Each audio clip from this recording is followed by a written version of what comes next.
If you've been scrolling through endless rows of 55-inch TVs, comparing OLED versus LCD, hunting for the best deal and still feel like you're chasing a mirage, you're not alone. I've spent the last week setting up a handful of new screens in my own living room, watching friends test theirs on a weekend binge, and reading a ton of forum threads about what actually matters once the box is opened. Link is in the description if you want to check the product details on Amazon.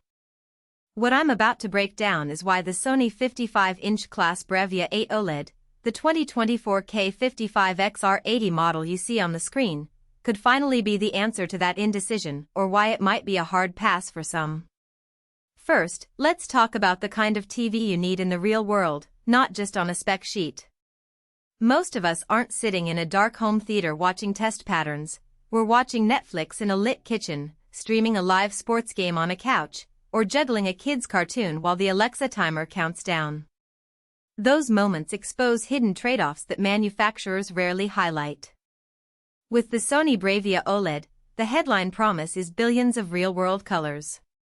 In practice, that means the reds in a Pixar movie pop the way you remember from the theater, and the shadows in a nighttime cityscape stay true to detail instead of collapsing into a flat gray.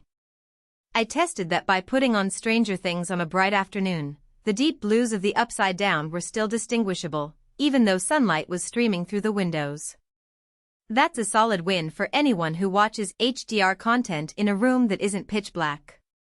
Processing power is another claim that gets tossed around, but on a day-to-day basis it translates into fewer hiccups when you're hopping between apps.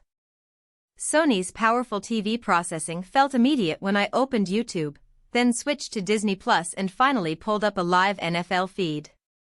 The picture didn't flicker, and the remote response was snappy enough that I didn't have to pause to let the screen catch up. For households with multiple users who jump from platform to platform, that fluidity can actually save a few minutes of frustration per evening. Now, let's get into the software side because the Smart Google TV label is more than a buzzword. All the major streaming services you probably use, Netflix, Prime Video, Hulu, Disney Plus, Apple TV, sit on one unified home screen.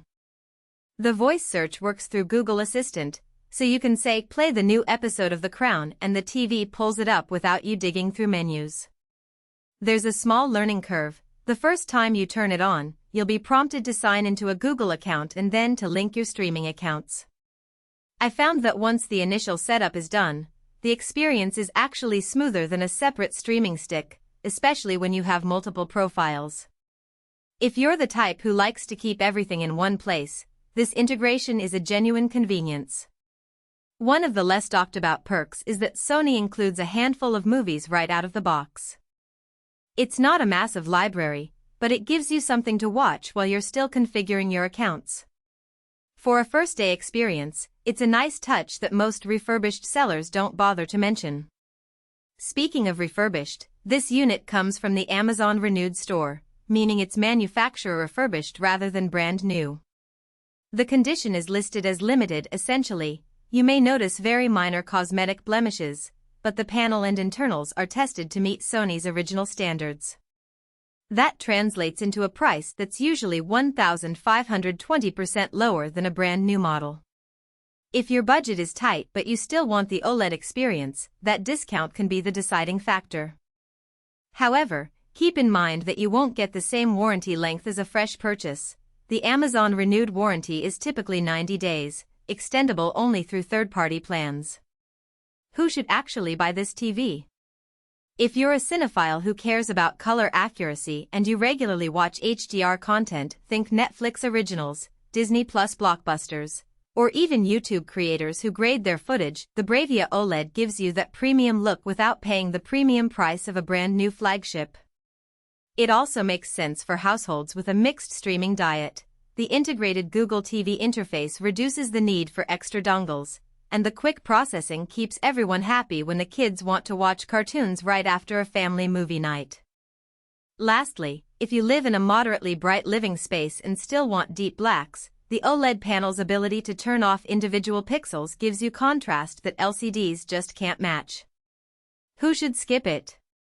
If you're looking for a TV that will serve as a primary gaming monitor for higher refresh rate competitive titles, the OLED's native refresh rate, usually 120 Hz on Sony's premium panels, is decent. But the lack of HDMI 2.1 features like variable refresh rate, VRR, or auto low latency mode, ALLM, on this particular model could be a deal breaker. Also, if you have a